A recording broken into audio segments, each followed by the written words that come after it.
ब्रह्मचर्य ये वो शब्द है जो हर साधना से पहले आपको सुनने को मिलता है।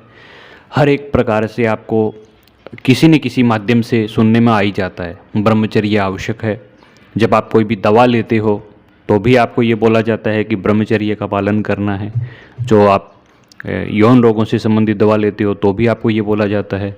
अगर आप साधना करने बैठते हो तो भी आपको ये बोला जाता है। आखिर चीज़ क्या है? ब्रह्मचर्य से ज़्यादातर शब्द का अर्थ चाहे पुस्तकों में ले लो या फिर किसी माध्यम से यूट्यूब के माध्यम से आपने सुना। ब्रह्मचर्य अर्थात वीर्यपात होने से रोकना, अर्थात शुक्र धातु को बनाए रखना।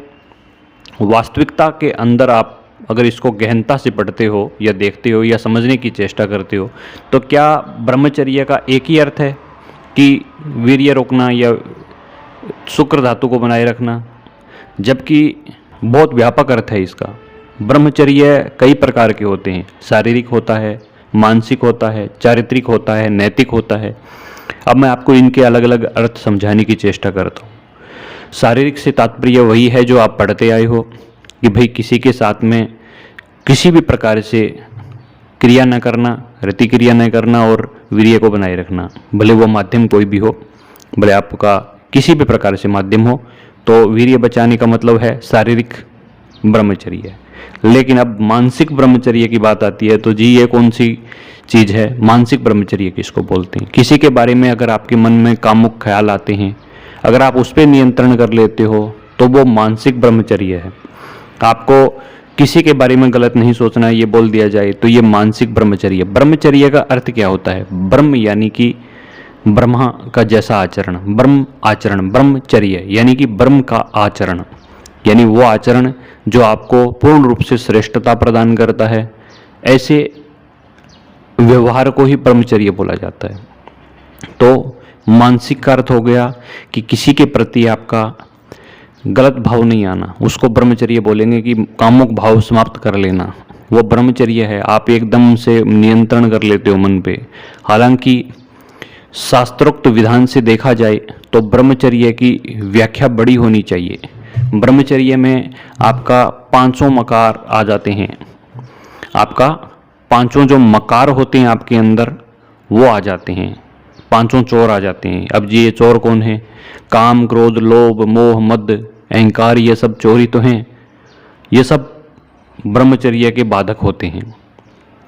तो ब्रह्मा जैसा आचरण तो नहीं रह गया अगर आपके अंदर काम आ गया तो ब्रह्म आचरण के लिए आवश्यक होता है, ब्रह्म आचरण के लिए महत्वपूर्ण होता है आपका मानसिक, शारीरिक, चारित्रिक और नैतिक सभी प्रकार का ब्रह्मचर्य।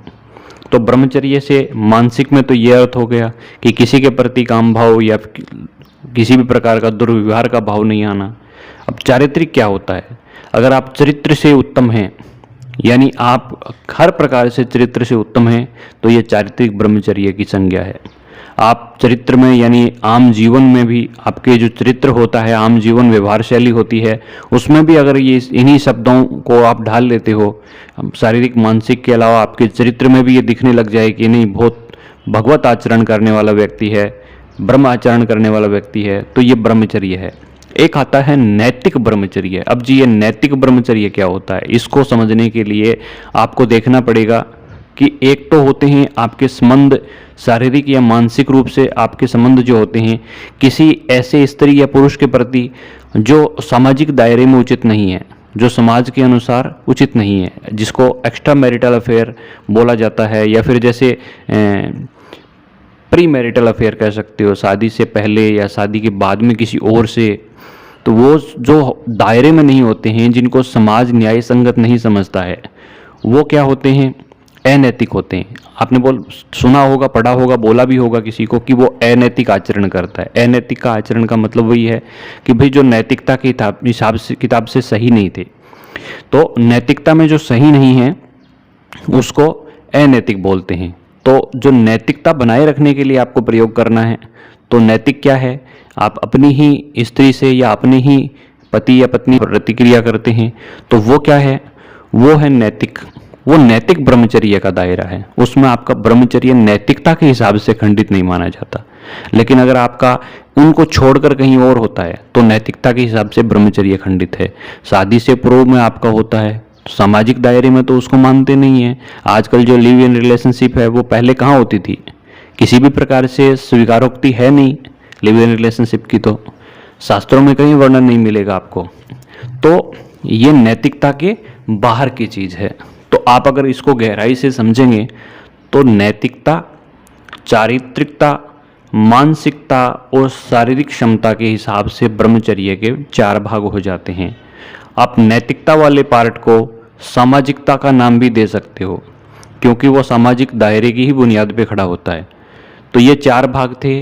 अब ये केवल शारीरिक समझते हैं, उन्हें ये समझ लेना चाहिए कि किसी भी शास्त्र में कहाँ लिखा हुआ है, एक भी पुस्तक में मुझे ये बताओ कि इसमें ये लिखा हुआ है कि ब्रह्मचर्य का मतलब है आपको अपना शुक्र बचाना है या आपको अपना वीर्य बचाना है। कहाँ लिखा हुआ है? आप पढ़ाओ मुझे, मैं भी पढ़ना चाहूँगा। तो आप जब इस विषय में जाते हैं तो आपको इस विषय की गहनता को समझना चाहिए। आपसे कोई कभी सवाल कर ले कि भाई इसका मतलब क्या है, तो आपको उसका अर्थ पता होना